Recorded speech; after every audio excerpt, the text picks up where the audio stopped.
Welcome to the FTN show. Hey everybody, welcome to Forge the Narrative. My name is Paul Murphy, your host. I'm joined up by Chris Morgan and Ricky Addington. R.I.P. Lucifer Engines. Hello. You hear that sound? You hear the sound? That is the sound of the smallest violin playing. Yanari are no longer what they used to be. I keep trying to find someone sad about this. I don't know that person. You know what's funny is every time I played against Yanari in a tournament, my opponent apologized because they knew. They're like, yeah, so this is going to happen. You know, we are the Bell of Lost Souls podcast. Going to be going over the White Dwarf update for the index entry for Yanari. There are some big changes in here. Strength from Death is no longer the option of just fighting or shooting again or whatever. You basically always fight first in the fight phase while you're under the effect. And while you're benefiting from soul burst actions, you also add 1 to hit rolls for melee weapons. And you're going to notice that if we do happen to get to all the stuff that's in here, which we probably won't get to everything that's in here, but everything has, most things are an emphasis on the melee. It gives you a buff to melee type stuff. I mean, I thought that's all the show existed to talk about, was just how to do melee combat. Well, let's be honest. I don't care how good shooting is. You always want to charge. Even when I played Tau, I always had that conversation with myself. Should I charge right now? I know the answer is no, but I don't want to skip a whole phase of the game. You know what I'm saying? Like, why would I want you, in there. Right? I want in there. You know, If we weren't meant to use that phase of the game, they wouldn't have made it. Yeah, you wouldn't have an attack stat. Exactly. Yeah. And I got an attack stat. So you definitely do. So the things, you lose your Craft World Harlequin and Drukhari keyword, you pick up Yanari, you become a Yanari detachment. You know, there's that. That's going to come into play here in just a minute when we start talking about some of the changes. And I want to hit the highlights. I believe the Yvrain and Ynarri are the same points as they are in the index, but the Vizark is 120 points. What's he in the index, Chris? 141. I don't have it in front of me whether if he got an update in chapter approved or not, but at least in this White Dwarf, he's 120 points. Probably still the weakest of the three. And does his sword still do that weird, like, damages your leadership just for a turn thing? Yeah, you do. Yeah, subtract 1 from the leadership characteristic until the end of the turn. He can take wounds that Yvrain does, but I just don't see you taking him, and Yvrain. I don't know. I think they kind of perform probably a similar combat role, plus or minus an attack and AP, but still the same. I don't know if you were going to be relying on that guy to do your damage. The Incarn still has his summoned by death rule, and this is one that throws people off a lot. Each time a unit is destroyed, you can immediately remove the Incarn from the battlefield and set it up again as close as possible to the position of that unit, more than 1 inch from all enemy models. The Incarn may not charge in a turn it's set up in this manner. And you'll notice that it's just anytime a model or a unit dies, you can throw the Incarn over there, even if it's all the way across the table. So it's a kind of a gotcha move when you're not expecting it. You have to kind of be careful, where you kill stuff. I don't know. Anytime you're having to think about that, in addition just to trying to get your kill objective for that round, it's another layer where you can possibly make a mistake. Can he not heroically intervene, though, during the charge phase? In your opponent's charge phase, he's a character, so yeah, he can. Yeah, okay. Yeah.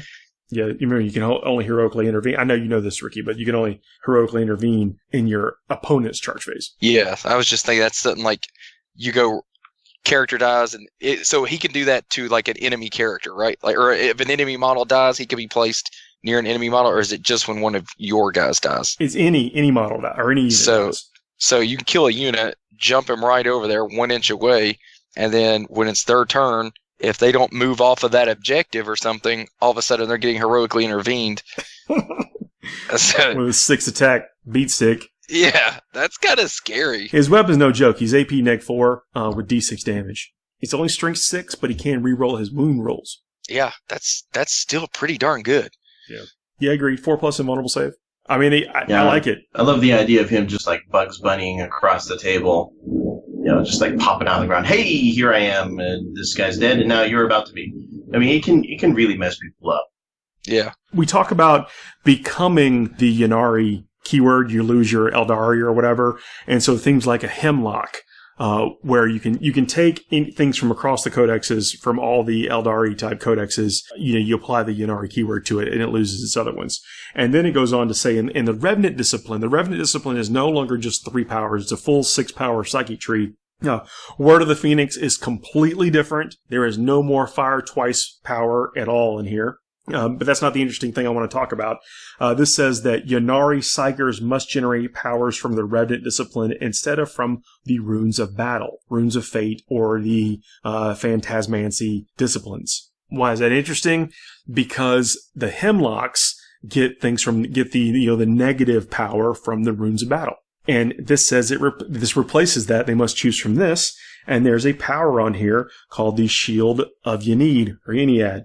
This power, charge value is 7. If manifested until your next psychic phase, friendly Yanari units have a 5+ invulnerable save whilst they are within 6 inches of the Psyker. So if you're running your 5 planes, you're scooting them in tight formation across the table, that one in the middle could buff everybody around him with a 5+ invulnerable save. Not insignificant. There's some stuff here that gives that dishes out mortal wounds. Still got the Gaze of Ynarri. Storm of Whispers. If manifested, roll 3d6 for each enemy unit within 6 inches of the Psyker. For each result of a 6, that unit being rolled for suffers 1 mortal wound.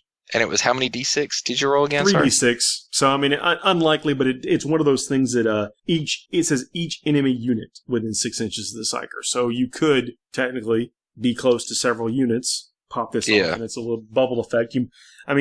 What do you need? You need to be near 2 units to get 1 mortal wound? Yeah.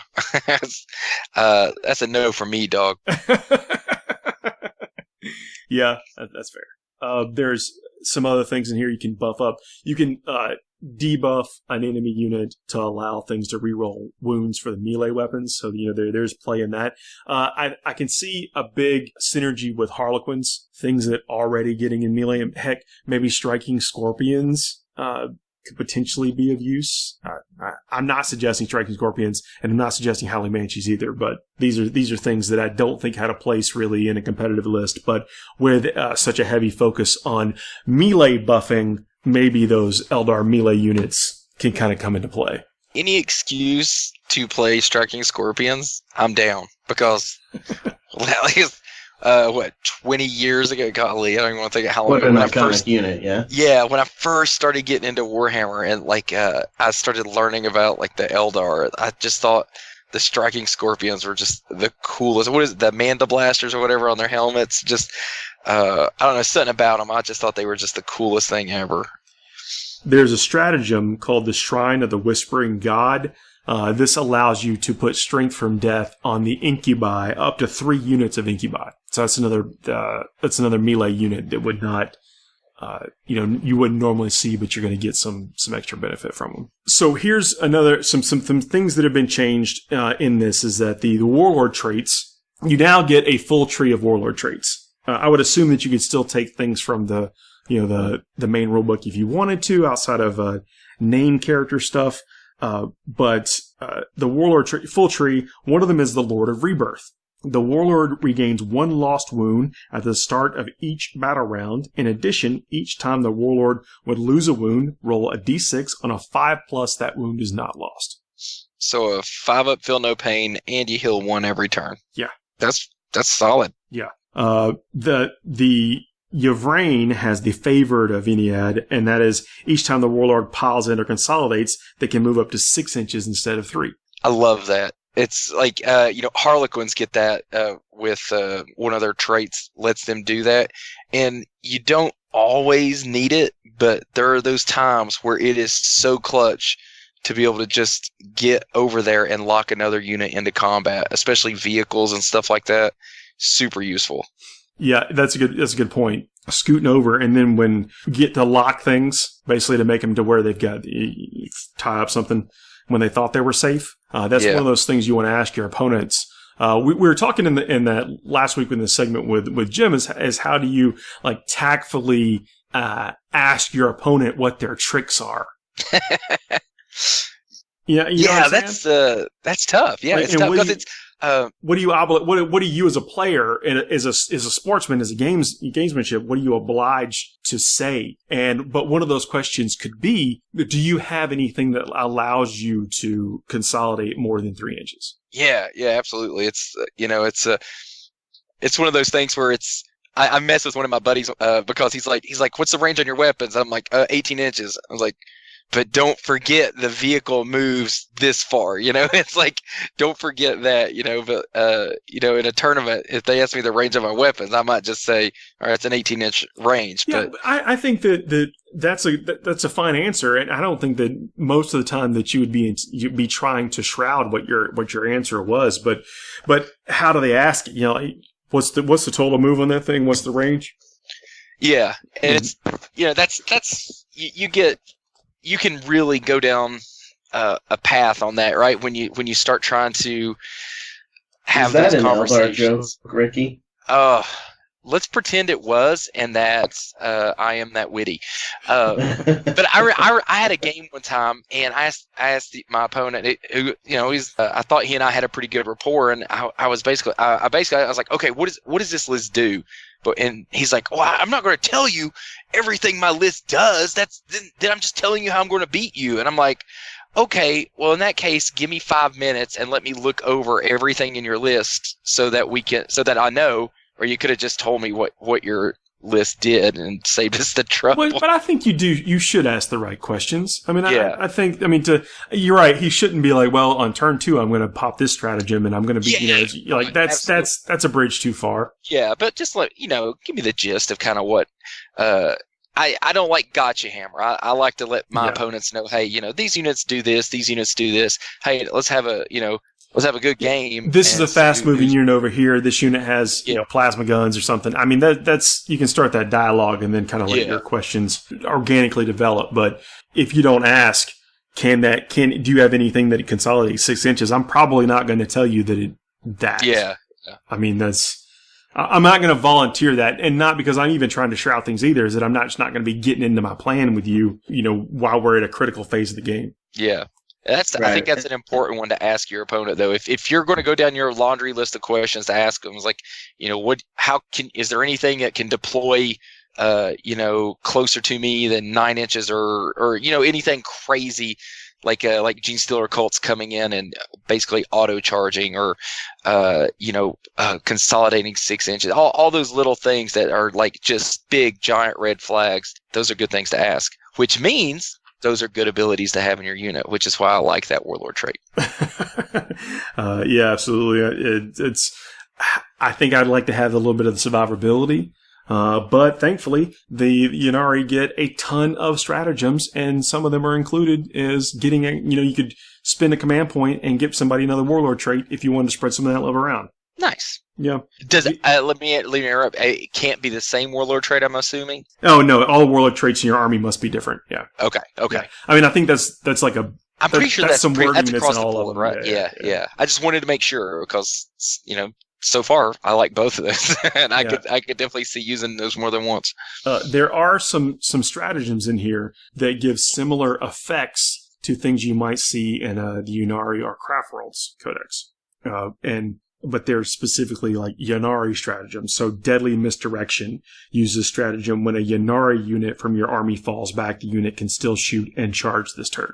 It's very Harlequin of them. Yep. And then there's lightning fast reactions. You can't burn these twice, because they have a similar effect. I think that's it wasn't that in the most recent FAQ, is that if it has the same name, it's considered the same stratagem. Yeah, I think so. From a Blood Angel stratagem and a Dark Angel stratagem that are both. Can I burn Veterans of the Long War 3 times? Right. And the answer is no. But you get what I'm saying. There's a lot of the good ones, the good stratagems outside of what I would consider signature things. Like there's no Agents of Vect in here. But some of the utility ones that you would expect to get from your kind of crafty space elves, they're in this book. Fire and Fade, lightning fast reactions, that kind of stuff. I do like it. I think I would feel better about this if I didn't know that my Dark Reapers will never shoot twice again. But Nothing makes me happier than to hear that. Oh my gosh. I mean, things like Shining Spears, which are a deadly unit that could kill 4 or 5 units a turn, in the right situations. They've taken a significant hit as well. I think they're still really good though, because there's such an emphasis on the melee stuff and getting in close. But they at least won't be able to fight twice, or fight, launch an assault again. So those shining spears are going to be a factor again. I think just because we can now charge over units in the charge phase again. I think we'll see them back. Yeah, the rules team giveth and taketh away, or taketh away and giveth, as the case may be. There are some, the relic. They got a full list of relics in here. It's same template as some of the other stuff. Got some fighty stuff. Got some defense stuff. One really nice one that I like is called the Lost Shroud. All damage suffered by the bearer is halved, rounding up. In addition, roll 1d6 each time this model loses a wound. On a 5+, the wound is not lost. That's good. Yeah, I mean, that makes a dude tough. Yeah, I mean, when you're looking at I guess what is an autarch on a bike? A 5-wound character. Anytime you can save a wound, not spend a wound to some damage. I mean, think about this: the guy rolls a 6 with his melt-a-gun, taking 3 points. Yeah, and then you might save some of those on a 5+. So actually, you're really on average taking 2. That's taking a melt-a-gun full on to the face, and that's if you didn't get your 4+ invulnerable save to block it. So on average, you're taking 1 point of damage from a melt-a-gun full on to the face. Basically, what it means is that a skinny stick figure on a carrot is more durable than your large tanks. Don't think about that. All right, let's just think about it as, hey, yay! He has hundreds of years of experience and grace. Yeah, and I guess he's found the shroud. It should be the found shroud. He can duck behind a piece of something, whereas the tank can't. This white dwarf is chock full of painting tutorials. You get this like your first glimpse of the new Sigmar scenery that's coming out, and then a bunch of kit bashes. There are some really nice kit bashes of Blood Angels in here. So this is an excellent issue of White Dwarf to pick up if you're not already a subscriber. I love that little kit bash section. It's like we've been kit bashing for years and everything, right? But it's like it's so fun to see it when White Dwarf is like throwing in little tips on how to kit bash, and those. Was it Inceptors in there? The Blood Angels Inceptors with the wings? That was worth the price of the White Dwarf just to see those. Those things look awesome. Yeah, there are probably, 7, 8 Blood Angel kit bash models in here. Yeah, the Death Watch ones, the Primaris Death Watch kit bashes in that thing. Awesome. Yeah, I love it. Just some of the simple weapon swaps. Emperor Spears was a lieutenant or something in here. Yeah, I mean this is a good one. And then the painting tutorials are top notch. I mean it really does go step by step, and it's nice to see the colors there and how they use them. Let's take a quick break. We'll come back. I want to talk a little bit about the tournament series, Armageddon series, and then we're actually going to talk about Dark Angels. Finally. All right, see you in a minute. FTN is brought to you by Discount Games Inc. Please visit them at www.discountgamesinc.com. And don't forget to ask Jay about ways to save even more on your hobby projects. We are back. You heard me right. We are going to talk about Dark Angels in just a minute. This is the day, guys. It's a good day. Armageddon series in full effect. I actually put up an article on forgednarrative.net that gives a brief description of what it is in the article section. You go to the main homepage. That homepage is my hobby wall. Click on articles, and then you'll see the Armageddon series logo, and then you can click in there and see a little bit about the description of how the points are awarded. But the Battle for the Peak was this past weekend. I don't want to spoil anything. I'm going to have one of the organizers on, and that talk will probably be on next week's episode. But we'll talk about who won, the players to watch, what kind of stuff went on, how the tournament was organized, because it was actually organized fairly quickly and still got up to the status that it did. And it's the first opportunity for people to earn points in the Armageddon series. And that's a series of tournaments, basically a tournament league. Kind of similar to how you're doing your store league, Ricky. Yeah. But I think it's an interesting way for players to compete, gain points, track their progress, and create some rivalries. We're going to be talking about the individual players themselves. We're going to be talking about their list, their approach to the game, and I may even put out some bounties on players. We'll see. That'd be great. I love bounties. Yeah. My favorite thing about running leagues has kind of come to fruition. We had our largest store tournament we've ever had this past Saturday. The way the points are standing right now in our Tryhards Cup, the top two players, the top two are tied right now, and one of them is playing Chaos Space Marines, and the other is playing Sisters of Battle. And so a Sisters of Battle player is right now tied for the lead just because he has made it to every single event. That's okay. And so that's the fun thing about these about leagues is, you don't have to win them, but if you place well and you attend as many as you can, you're up there, you're in it, and it's always really neat to kind of see that. So it's fun to see how these like standings and these how league standings fluctuate after each tournament. It's always fun to watch. If anybody's interested in the scoring spreadsheet that we have for the Armageddon series for their own leagues, happy to send it to you. No issues at all. How this is going to work for the series is there are 4 tournaments. It's Battle for the Peak, Master City 40k tournament coming up in June 22nd. That is a 5-round, 1-day grand tournament / major if it gets that far. Man, the 1-day 5-rounders are brutal. It's a grind. The Crucible in Florida, and then the Coastal Assault also in Florida, and then going to take the top 3 scores. So this also allows the organizers of said events to be able to compete in the series and go to these other events as well. At the end of the series in November, going to award some awesome prizes. There's going to be a medal, going to be some shout outs, probably some other things along the way. Might try to see if someone, wants to sponsor a prize along the way for the series, and, more to come. I think it's going to be a fun kind of dive into the tournament culture, really kind of getting into the minds of some of these players, and also building up some of the gamesmanship between them. And I think more than anything in the world is that this Master City is 5 rounds, 1 day in a brewery. I don't know how I'm getting out of there. I don't know. No, you're not. It makes me want to go sleeping to it under the tables. Yeah, At the end of the inflatable mattress under the table. Go.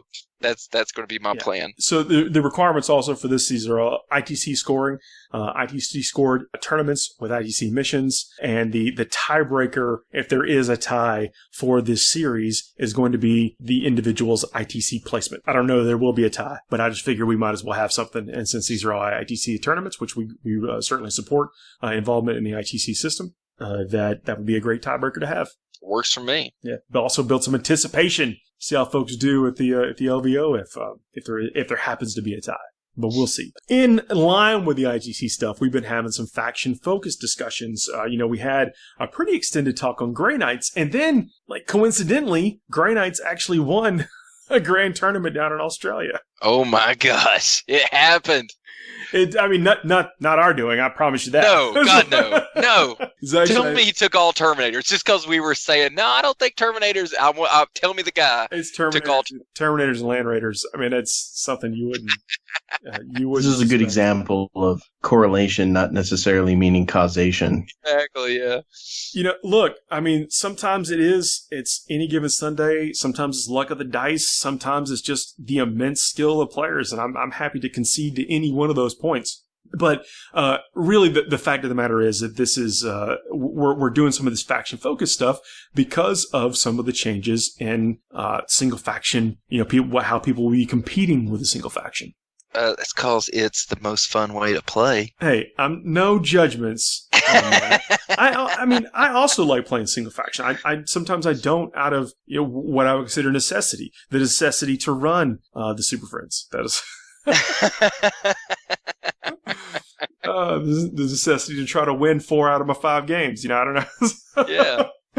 Anyway, really what I'm saying is there's no, in my opinion, right or wrong way to play, but this is certainly something that people take a lot of pride in and will be competing for. And there are even certain events out there that award best faction, of this. And so if you are playing in a competitive, faction bucket, then you're going to want some tips. And if you are, maybe there's 3 Dark Angel players at a 100-person event, why not? Let's talk about how to get those guys above the curve, above the hump. And then with the Grey Knight episode, I'm sure we're going to get similar comments on the Dark Angel stuff. We got a lot of resistance. I should say resistance, a lot of counterpoints to some of the suggestions that we made for Grey Knights. And then my counterpoint to that is the win percentage for Grey Knights in general may mean that they're not correct. It may mean that they've evolved past what we've said, and that's what's going to be creeping the win percentage up. So I don't know where we're coming in on the life cycle of this, but we do want to start a dialogue, and we love hearing from players that have different opinions or what's working for them in their area. So keep it coming. Happy to hear all this stuff. Yeah, 100%, absolutely, and even just having us talking about Grey Knights. And then having people coming back and saying, hey, why don't y'all just pull the Dreadnoughts out? And forcing us to think about that and having those conversations. I went back to my buddy and I told him, I said, build me a list with 1 Dreadnought. And he come back with like some really fun lists that had all this other crap in it because like he wasn't taking those mandatory Dreadnoughts, right? So just getting the conversation started about thinking and thinking about things in different ways has actually been a lot of fun for us. So yeah, keep it coming. And Ricky, I'll do a little bragging for you right now. Number 3 Dark Angel player in the world. Yeah, there must not be many other ones out there. So but somehow I'm sitting in 3rd. I have no idea how. But you are a longtime Dark Angel player. I mean, I think that's really, if you had your druthers, you'd either be playing Knights or Dark Angels all the time. Oh yeah, 100%. That's kind of my thing. Every now and then I pull my Harlequins out and play them, but if I'm traveling somewhere, it's usually with Dark Angels. Yeah. So what has been working for you in the Dark Angels? What's the last list that you took? Okay, so to Adepticon, so my list is typically, and bear in mind that I try to stick to kind of a theme, and I've been really just trying to go with Primaris, majority Primaris. So what I run is Azrael, Primaris Lieutenant, 3 5-man Intercessor squads, a 6-man Aggressor squad, 10 Hellblasters, and then, let's see here, a Primaris Ancient, Primaris Apothecary, and then from there I go over into the Ravenwing. So 7-man Ravenwing Black Knights, a Dark Talon, and a Dark Shroud, with Samael following around those guys. That's been my tournament list for a while now, and there's some changes coming in that, but that's pretty much my go-to Dark Angels list. Well, you mentioned some changes. Is that in response to what you feel like are kind of some shortcomings within the game, or are these just an evolution because I think a lot of it is different? Yeah, a lot of it is just wanting to play something different, and then some of it is, some of it is just flat out I'm wanting to go more towards a pure Primaris list just to see what I could do with that. But some of it is due to the Dark Talon went back up to 200 points, was still pretty good with the Beta Bolter rule. Now that the Bolter rule has been tweaked to disallow the rapid fire at full range for vehicles, that's made the Dark Talon less attractive. So that's coming out. Is it what you're saying? Yeah. He's coming out. As much as I love it, he's coming out. The Dark Shroud is probably going to come out, mainly because he rarely survives past turn 1 anyway, because it's like, oh wait, your whole army is -1 to hit. Okay, what gives you that? Oh, it's gone. All right, here. So it's. I think most Dark Angels lists should have a Dark Shroud in them. I'm just trying to try. Do they still debuff or give a benefit to units around them? What's their deal? Yeah, so the Dark Shroud is -1 to hit any Dark Angels unit within 6 inches of it. So as long as a model from that unit is within 6 inches of the Dark Shroud, it's -1 to hit it. It's fantastic. It flies. It's got a heavy bolter on it, base or an assault cannon.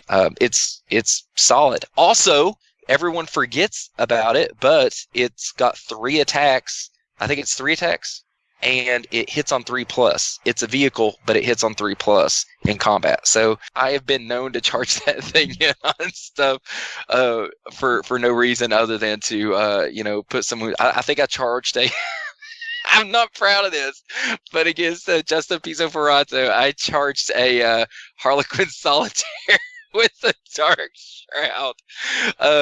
It didn't go well, but get some free movement. You could contest an objective. Yeah, he had 1 wound left. I was trying to get it off. That was one of my worst games ever. But it didn't work. It didn't. Are you telling me it didn't work? But you tried. But you tried it. Had to try it. Like my MVPs right now, I think the MVPs for Dark Angels have got to be the Ravenwing Black Knights. As much as I love the Primaris, I am very hesitant to take the Black Knights out of the list. Can I talk about well, actually, let's talk about the Black Knights. I'm sorry to say, but how are you equipping them, and why are they the MVPs? So they really only come one way, right? I mean, you can change out the Corvus hammers on some stuff, but really it's Ravenwing Black Knights are, they have the 18-inch range plasma talons. So it's 18-inch plasma gun, rapid or assault. It's assault 2. So you're getting 2 shots at 18 inches. The bikes move 14 inches, and if they turbo boost, they get a 4-up invul, and they move 20 inches. So you can move 20 inches and fire at neg-1 because they're assault. But Dark Angels have Speed of the Raven. It's a 1 command point stratagem that lets you turbo boost, or it lets you advance and shoot at full ballistic skill. Shoot and charge at full ballistic skill. So turn 1, my Black Knights are coming 20 inches across the table, shooting at full ballistic skill, usually with weapons of the Dark Age, which is going to end supercharging, which is going to give them, my 7 bikes are going to have 14 strength 8, AP -3, 3 damage shots. And then that sounds pretty good. Hey, that damage 3, that kills a lot of Terminators. I mean, we're seeing more and more Terminators creep their way into the list. Yeah, and it's, most Terminators are 2 wounds, right? So that's going to get them. But, and then Paladins, stuff like that has 3 wounds, they're going to kill that, right? And then the thing is, a lot of times that 3 damage may be overkill, but sometimes they'll have like a feel no pain or something like that. Yes, and not with feel no pain, that's for sure. Yeah, and that's what definitely helps get damage through there and kill models. It's just super fast. It's really hard for your opponent to hide that important unit from a Black Knight squad. The problem is that Black Knights get out there and they're usually kind of left out there hanging.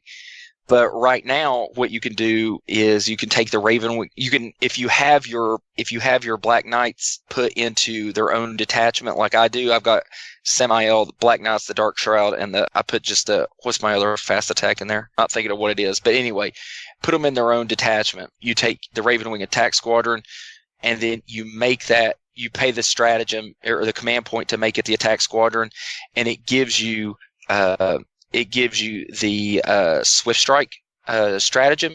So you can actually turn 1, charge it across the table, shoot something, and then you can charge whatever's right there in front of you, swing on it, and then pay 2 command points, and you can immediately move and advance. So they can move 20 inches back before your opponent even gets to swing. So as soon as they fight, they resolve their attacks, and then before your opponent attacks, you pay 2 command points and then move 20 inches away from them. Usually try to find something out of line of sight. So it protects your Black Knights. They're super fast. They kill basically whatever you point them at, and then they're survivable by basically doing a hit and run. They're just too good right now to not have them in your list, I think. You mentioned the Primaris Space Marine. I know that's your thing, but I mean, do you really not feel that Scouts would just be better in the role of your troop slots? Oh no, I think Scouts probably would, honestly. Scouts. One shortcoming I know that I have is that my list is susceptible to like Gene Stealer cults coming in right there and locking up my dudes. So Scouts would be good. The new what's the Phobos armor guys called? I cannot think of them right off the top of my head. I've been looking at putting those in there to kind of do the same thing as the Scouts. Yes, they would be good. They would absolutely be better than my intercessors. Well, to talk myself out of the point is that to me, I found that the Primaris troop guys with the 2 wounds really wilted to Dark Reaper fire. Yeah. Fortunately, we're not seeing as many. Well, we'll see way less now. Yeah. I think than we did before. Yeah, so those units out there that are hitting intercessors with multi damage, yeah, that's a problem. But I've got a lot of mileage out of that 30-inch bolter shot, especially if they don't move. And if you remember when the Codex first came out, I was not a fan of Grim Resolve. Like I just hated it because I was always moving.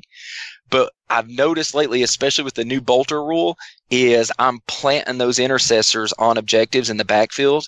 They've got a 30-inch range. They've got Grim Resolve. So they're sitting there shooting. My 5-man intercessors are pumping out 10 strength 4 AP -1 shots, re-rolling ones to hit with Grim Resolve.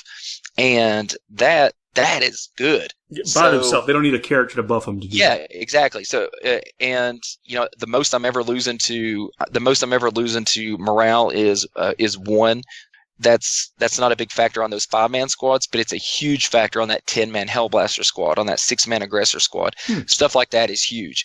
You're not scared with Dark Angels to have those big squads like you would be in other chapters. Maybe you can get more mileage out of that weapons from the Dark Age stratagem because I'm not scared to have that big 10-man Hellblaster squad. One thing I am doing right now though is I'm looking at taking out the Hellblasters for Inceptors because point for point Inceptors I think are just better. Plasma Inceptors are just a better unit than Hellblasters because of their drop capability. I mean, say what? Yes and no. One, I can leave them off the table if I think they're going to get shot up before I can do anything. They can get to the backfield, whereas my Hellblasters can't. But even if we take the deep strike out of the equation, what we end up with is toughness 5 versus toughness 4, and we have assault weapons 18 inches. Yes, it's more shots too, right? I mean, it's more shots, but you have fewer models but more shots. So you feel it more when you lose one, but they're more mobile. They can't get locked into melee, and because they have a 10-inch move as opposed to 6-inch. So while Hellblasters are putting out with a 36-inch threat range are putting out 10 shots until they get into 15 inches, then they're putting out 20 shots for 10 guys. But it's kind of hard to get those guys into 15 inches if they're walking across the table. So a lot of times those 10 Hellblasters are putting out 10 shots because they're moving 6 inches and shooting 30 inches. Well, Inceptors are moving 10 inches and shooting 18 inches. So they have a threat range of only 28 inches. But if they need to, they can advance and still shoot. So there's that benefit.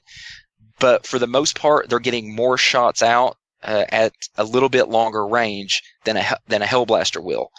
And when I take them in Blood Angels, I would often be able to snipe characters with them just incidentally. When I could bring them in later in the game, and then inevitably a character is exposed. Yep. And they have the firepower to bring them down. Yeah, and that's why I'm where I'm taking out where I've taken out all the Ravenwing.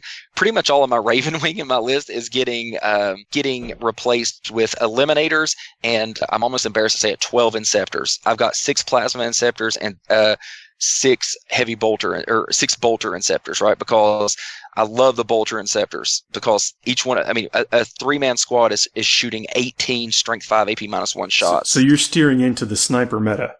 I'm steering into the Ricky can never get into the backfield meta. They are going in there because I can never get anything into the backfield with my current list. I'm just too slow. The stuff I have that's fast, the Black Knights get shot off the table too quick, and the Dark Talon goes right after them.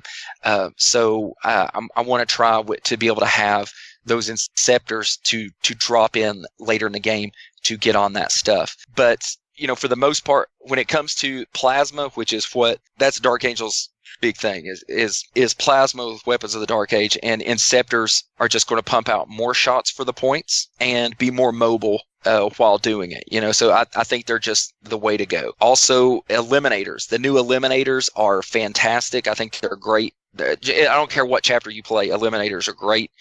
But in Dark Angels, I absolutely love eliminators because of Grim Resolve. Because your snipers are going to be put somewhere where they're just going to have. That's what I was talking about. Steering into the sniper meta. You're going to be part of it. Yeah.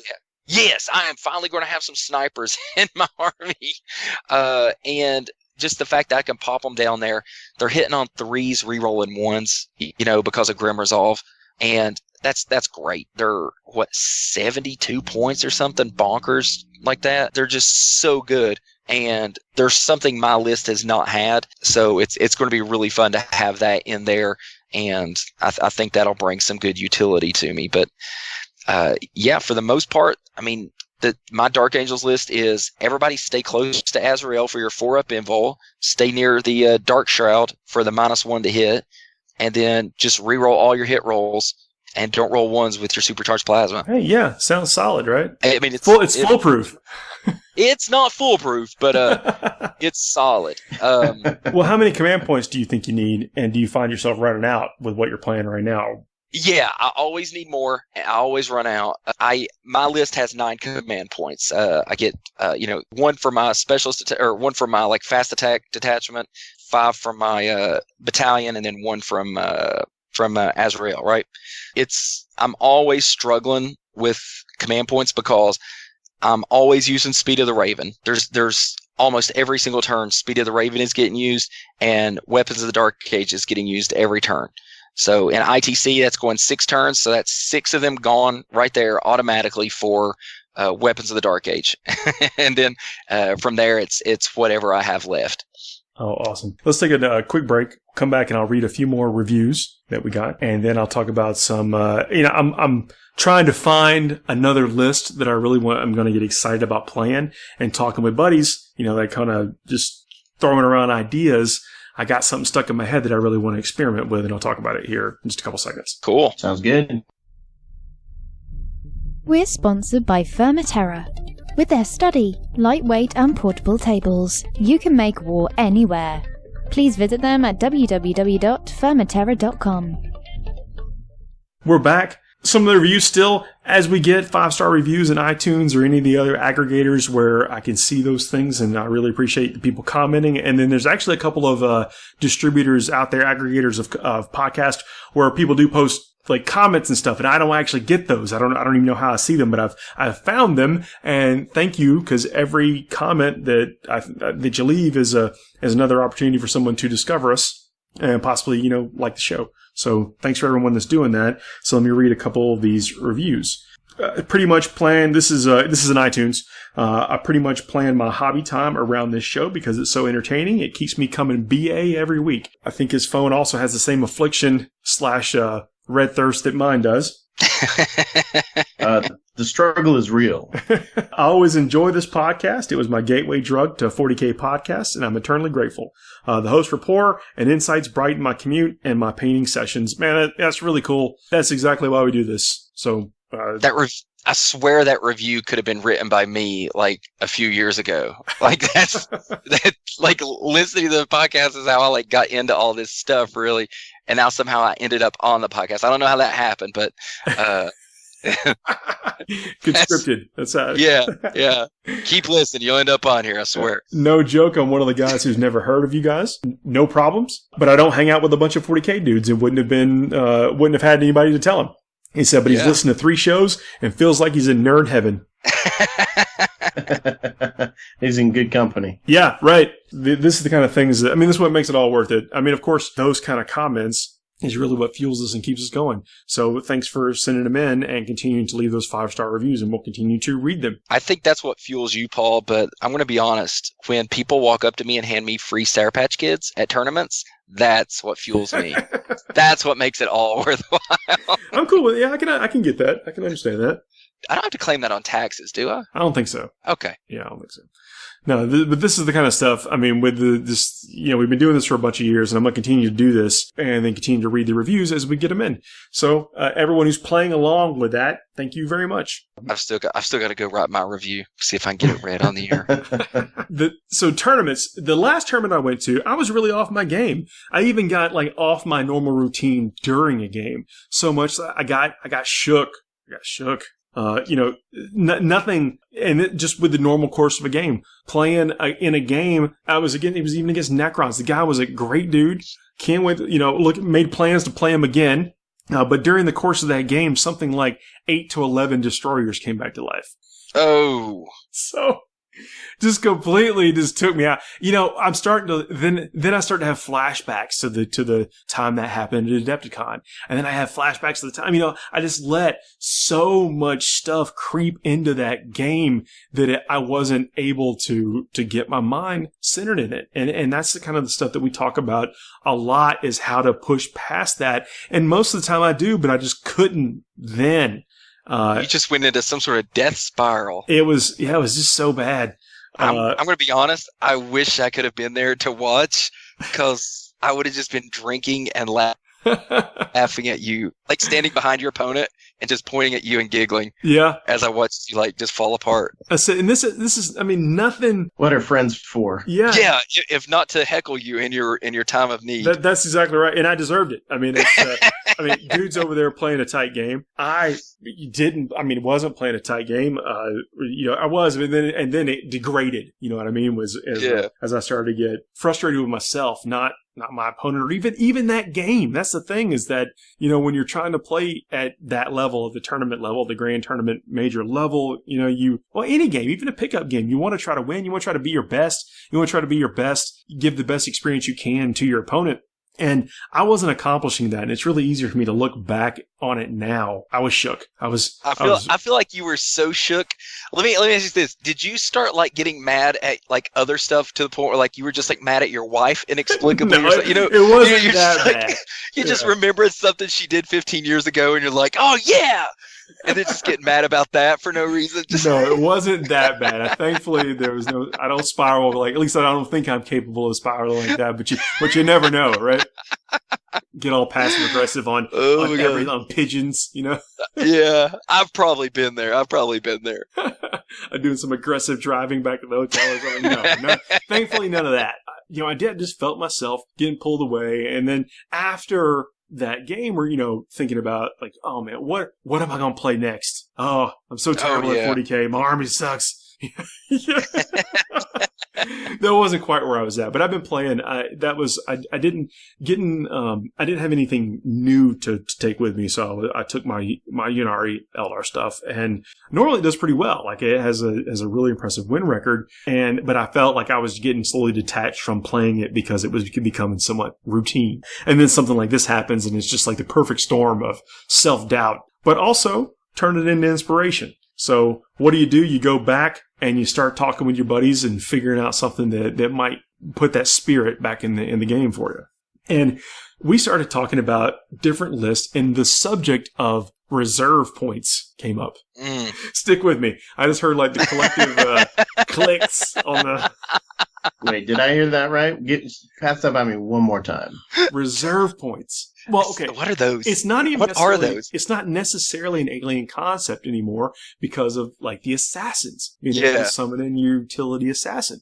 But I'm gonna throw us all the way back to some 6th edition flashbacks of pink horrors. Oh gosh, here we go. So I'm getting twitches. My eyes twitching thinking about all the horrors. Pink horrors still have the ability to split into blue and then brimstone horrors. But you gotta pay the points. When a model of the unit dies, before you remove the model, you put down the replacement models when it dies. And then you remove it from the table. The blue horrors, I believe, they're 5 points apiece. The brimstone horrors are 3 points apiece. So really, what I'm trying to do is figure out what the correct number of reserve points to put in the list is, that once someone starts shooting at my horrors and realizing what I'm doing, that they abandon shooting at the horrors, and then I get to summon in a Soul Grinder later.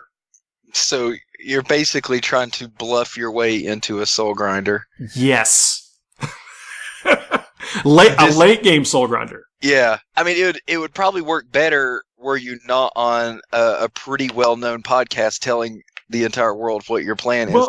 But it's one of those things where if you're shooting at the pink horrors in cover, I don't know, the cover's going to matter with their vulnerable save, but you're shooting at these things, and then when you start realizing that I'm creeping towards an objective with my placed models, or whatever, that you might have no other choice but to abandon shooting at them, and I don't lose the unit. So you're not killing that unit. So you might waste some of your firepower shooting at that, and so you might not get your kill one, and I think fairly good insurance about you not getting a kill more in an ITC type mission. Yeah, I'm trying to remember when those horrors come out, are they part of the same unit or do they become a different unit? Same unit. Same unit?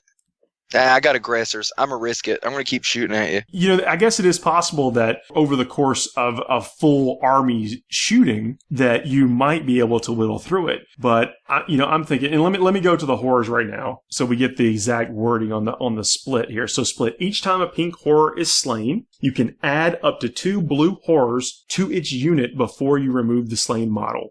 Each time a blue horror is slain, you can add 1 pair of brimstone horrors to its unit before you remove the slain model. This replacement model cannot be placed within 1 inch of an enemy model. Note that the horrors that flee do not generate any extra models for the unit. And then in match play, it goes on to tell you that you have to pay the points. So 1 pink horror, you pay the points for two blue horrors that you then turn around and put down a brimstone horror. Yeah, I think, even if it's not the best use of them, there's always that psychological thing to when you start doing that makes people want to just not shoot them, right? Like I've shot at horrors before back in the day, and that starts happening, and you're just like, you know what? Forget it. It ain't worth it.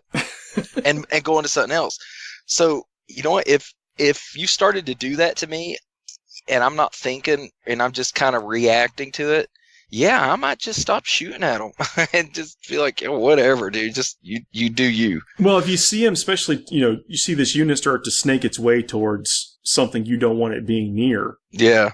That's obnoxious. You remember people used to do that with Necrons. What if the situation came out to where you start to wall off a character or something? Yeah. That's about to get charged or potentially charged. I don't know. There's better hope they don't have a jump pack. Yeah, there are 2 or 3 situations I think that would really be frustrating, be annoying enough to where, but the real point is that even if you never killed another horror, those reserve points aren't wasted. Yeah, because you could always just bring something else in. Summon in a Keeper of Secrets or something. Yeah. That is really annoying when you summon in a Keeper of Secrets on someone and then you get the charge off. That's good times. Yeah, and that's the thing is it always ends up being it's situational, right? Like you can do it with them or not, or switch over and bring in what you need, and it almost lets you tailor your list on the fly. That's the cool thing about reserve points with demons, right? Because demons you can always just kind of pick and choose what you bring in. It basically gives you a sideboard that you can tweak your list during the game. Summon in a 4th demon prince. Yeah, can you? I think so. I think you can't put a 4th demon prince in your army for match play, but I think you can summon it. You just can't summon the same name character over. Like you can't summon in 2 changelings or something.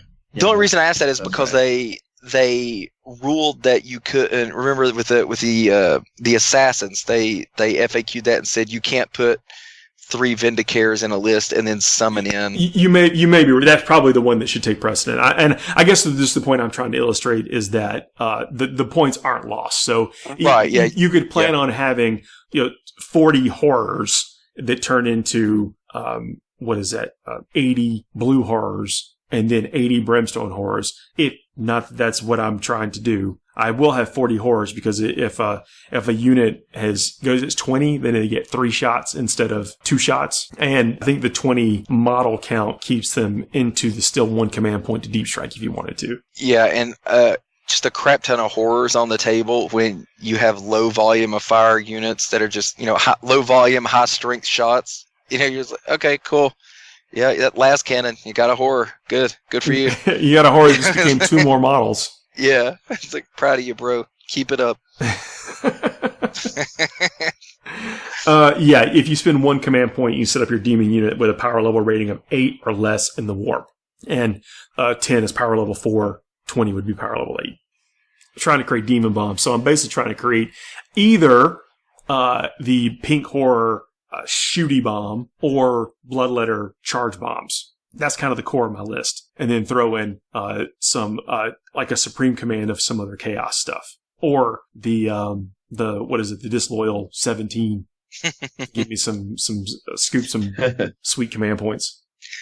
You know, in my opinion, bloodletters in the backfield never get old. Like that is always scary. You know, when you got your 5 guys, your scout squad somewhere or whatever, just sitting on an objective, and all of a sudden 10 bloodletters appear in front of them.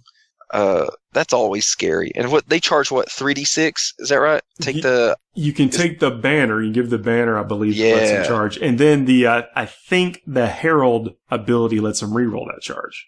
When you summon them, can they have that? I don't know. I don't know either. Yeah.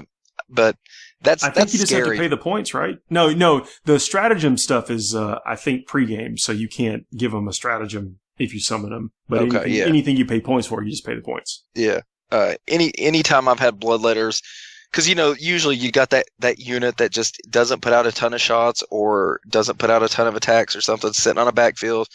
And then those bloodletters are usually going to make the charge when they come. The Khorne is Banner of Blood. It's a pregame thing before the game starts, so you couldn't do that. You couldn't do that for a unit that didn't exist if you summon in them. Right. But I mean, I'm having bloodletters in the list, so the idea is that I've got this. Against some armies, you plan on deep striking in the bloodletters. Against some armies, you plan on deep striking in the horrors.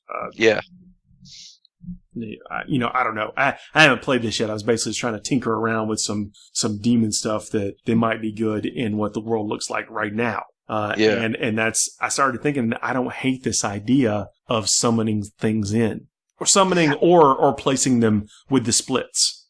Yeah, and I think if you've got the models and you've got, I think you have to have a really good grasp of what your opponent's list is doing and what you need to do. I think it would be a really fun way to play the game, right? Of like what you bring in to counter what they have and how you're going to accomplish your goals. I think that's really neat. I don't think I have the situational awareness to play a list like that, but I like the idea of it. As a concept, I like the idea of it. I just don't. I don't think I could pull it off. We'll see. I'm gonna do some testing this weekend. There's a few lists I want to test. One of them is a 3-drop Imperial Guard army. What? Yeah. Why is that not what you're talking about? Let's talk about that for a second. No, it's a little too out there. I don't know. It's 3. What's the transport? What's the Baneblade chassis at the 3 transport? Stormlords and about 15 so it's 3 Ogren. Stormlords. Is that what it is? Yeah, that's it. That is. Yes. Run that. I will drive to Georgia right now, and we will play that game. Well, you got to think that. I mean, how do people get kill more off of it? Like what? Yeah. Good luck with that. I mean, look, this is just stuff that this is what you start thinking about when you're questioning every move you've ever made. Yeah. In your death spiral, when this is the product. 8 destroyers come back, you're like, 3. Look, nothing gets around. Yeah, right. After the 11th destroyer comes back, you know what this list needs? More shadow swords. I need more Ogrens. This list could really use some Ogren. Which, coincidentally, would not save you versus 11 extra destroyers. Like it's still dead. Not at all. Yeah, you're still going to lose some of that, but I love it when you get in that dark place is when you always come up with these like just bonkers list ideas and you convince yourself that it's the hotness. Like this is going to do it, right? But I've got a weekend of playtesting aside. I'm playing on Friday night and I'm playing on Saturday all during the day. And so get and how we test is, we'll actually set up.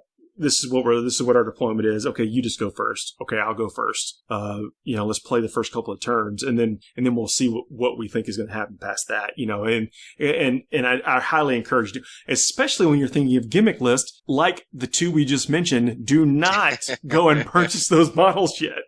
No, you better be using bottle caps, dice, poker chips. Something. That's something I want to talk about next week is some of the comments that we've gotten is like, yo, Paul, we can't just go, I can't go out and just get the army you described. I don't want you to. I want you to find it. We talk about stuff. I mean, granted, we're fanatics. We're probably going to have some of this, or if we don't, it'll be 2 Baneblade chassis in a shoebox or something that we play with. Yeah. But when we roll out to a tournament, it'll be that kind of stuff, but only after it's gone through the testing phase. So, yeah, I mean, Speak for yourself, Paul, but as a retailer, I definitely endorse you buying the 3 Baneblade chassis and all those Ogren kits. Dude, man, I mean, hobby on a budget, I completely respect it. I mean, you should do these playtesting, and you should foster an environment that you can, like, I'm not a hobby snob at the gaming table here in the house. Yeah. I get real snobbish the further I get away from the house. Yeah, like at a The tournament. more snobbish, the more money you pay to get somewhere to play. I think that's fair. Yeah, me personally, I don't want to drive all the way to Chicago and some guy's got his G.I. Joes like glued to a 40 millimeter base. That's just me. Yeah. But, it's at home. Yeah, let's do it. That's it. Let's test it. So these are a couple of things I'm going to be testing. We'll see how it goes. And I've got a couple other chaos builds that I'm wanting to do, and also some guard builds. Keep me in the loop on that. I honestly, my son would love, that many Ogrins on the table. He is obsessed with his Bullgrins, so he would be all about that. That Bullgrin is what I'm talking about. Yeah, the guys with the slab shields. Oh, absolutely. And there is nothing more infuriating than the snide look a 9-year-old gives you when he makes all of his slab shield saves. When you shoot him with your Black Knights, like, I'm shooting you with plasma, you should be dying, and they don't die. They just stand there. And he just looks at you like he's the king of Warhammer, and I don't like that. That's when you just tell them to go to their room. Yeah, then they charge you and beat you down with those. Yeah, you're grounded, son. Yeah. Now who's the winner? Yeah, there you go. Well, guys, thanks for joining me and talking with me tonight. Finishing Moves will return next week. We'll be talking about the hobby segment around purchasing stuff and a hobby segment around painting stuff. I'm back on the horse painting. Finally, getting some projects moved out, some new stuff moved in. So looking forward to talking about it. The endless circle. That's it. Yeah, next week I'll be at Battle Haven. Want to hear the recap of that? Want to see some pictures up on the FTN Facebook? Oh, you know it. It's a I've been looking forward to this for a long time. Yeah, it's an absolute stellar event. Guys, y'all have a good night. We'll speak next week. Cheers. Good night.